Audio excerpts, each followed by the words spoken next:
to Michigan and Nebraska, two of the biggest powerhouses out there. There's been some debates in my group chats about whether Nebraska is still a blue blood. I would say no, because I'm not sure they've had anything resembling black shirts in a long time. Well, Nebraska, 2.5 point underdogs at home to Michigan, totals 45.5 in this one. Yeah, you know what? This game is really interesting because I think both teams are similar. Obviously, the two most talented players on the field will be the quarterbacks. So I think that Dylan Raiola on one side, and then the freshman Bryce Underwood on the other side. Now Bryce has, he's been on the road one time. He's experienced it. This will be a less talented defense that he's going against. So he won't be facing OU and he won't be facing Brent Venables. So that's a step in the right direction. And I think a good part is he's already got that bad game out of the way. He's kind of got things adjusted, seen the film. And another thing to monitor is that Biff Poggi is going to be on the sideline and not Sharon Moore. So Sharon Moore is still suspended. I think this is the last game he's suspended by.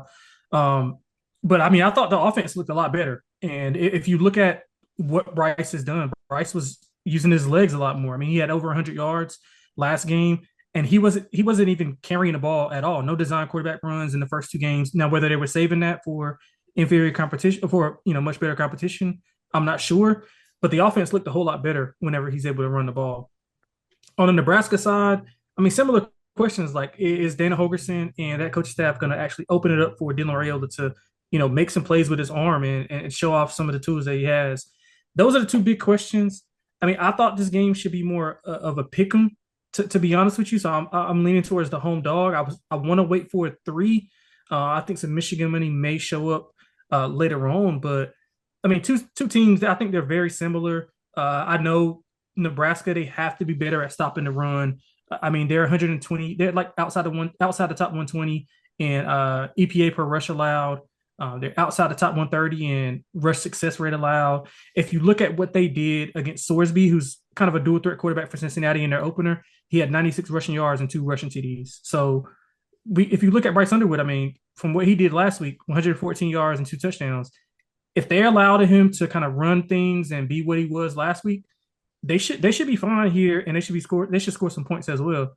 But I'm kind of worried. I don't know what to expect on either side because are they going to dial it back on both sides? Like, are they going to just run the ball with Michigan with Justin Haynes and kind of let Bryce Underwood pick his spots, or are they going to take the training wheels off him? Same with Raiola. Like, I don't know what to expect. So I'm gonna err on the side of caution and just go with the dog here. I would lean over if I have to, thinking that both teams offensively do kind of open it up and have success whenever they do. So over will be a lean for me in the game. I do like Nebraska at home as a home dog. I'm kind of waiting for a three though, but I think Nebraska can win the game outright. Yeah, I would say wait for the three. You might be able to buy it there. Worst case Yeah, scenario, that's cool. Yep, yep. a plus two at close versus 2.5, not a huge difference. Just looking at the schedules, and I feel like as we get deeper in the college football season, it's amazing because there's so few games and there's really so few of a sample or such a small sample size you can never really know. But blowouts or close win, I guess, in the opener for Nebraska on the road. At least they left their place. But then blowouts against Akron and Houston Christian. I mean, I don't know. Like hard to take much from those games. I'm sure it's bad for EPA as well Yeah, because yeah, yeah. playing the bottom side certainly can't help you too much. But then on the Michigan side, they've taken a loss in Norman at OU, so that's also a question certainly. I think you're right exactly on the side I would be. I know Lincoln, Nebraska becomes the biggest city in Nebraska on game day when the Yep, Huskers play. yep. Husker Power is gonna be going all day, all night, or I guess for this 2:30 start, so just in the afternoon, unless it goes and we get another delay. But you never know.